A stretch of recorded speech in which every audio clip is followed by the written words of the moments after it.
ಆತ್ಮೀಯ ವೀಕ್ಷಕರೇ, OPS ಮರುಜಾರಿಗೆ ಪಟ್ಟು NPS ಅಧ್ಯಯನ ಸಮಿತಿಗೆ ರಾಜ್ಯ ನೌಕರರ ಸಂಘದ ಮನವಿ.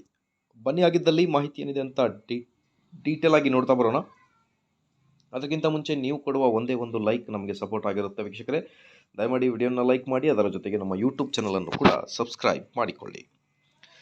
ರಾಜ್ಯ ಸರ್ಕಾರಿ ನೌಕರರಿಗೆ NPS ರದ್ದುಪಡಿಸಿ ಹಳೆಯ ಪಿಂಚಣಿ ವ್ಯವಸ್ಥೆಯನ್ನು OPS ಮರುಜಾರಿಗೊಳಿಸುವಂತೆ ಕೋರಿ ರಾಜ್ಯ ಸರ್ಕಾರಿ ನೌಕರರ ಸಂಘವು ರಾಜ್ಯ ಸರ್ಕಾರದ NPS ಅಧ್ಯಯನ ಸಮಿತಿಗೆ ಮನವಿಯನ್ನು ಸಲ್ಲಿಸಿದೆ. ಸಮಿತಿ ಅಧ್ಯಕ್ಷರಾದ ಹೆಚ್ಚುವರಿ ಮುಖ್ಯ ಕಾರ್ಯದರ್ಶಿ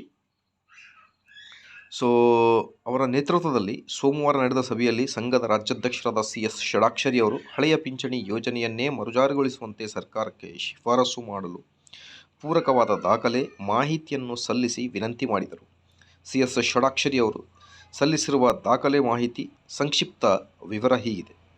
ಕೇಂದ್ರ ಸರ್ಕಾರ 2024 ಏಪ್ರಿಲ್ 1ರಿಂದ NPS ಜಾರಿಗೊಳಿಸಿದ್ದು, ರಾಜ್ಯ ಸರ್ಕಾರಿ ನೌಕರರ 2006 ಏಪ್ರಿಲ್ 1ರಿಂದ ಅನುಷ್ಠಾನಗೊಳಿಸಿದೆ.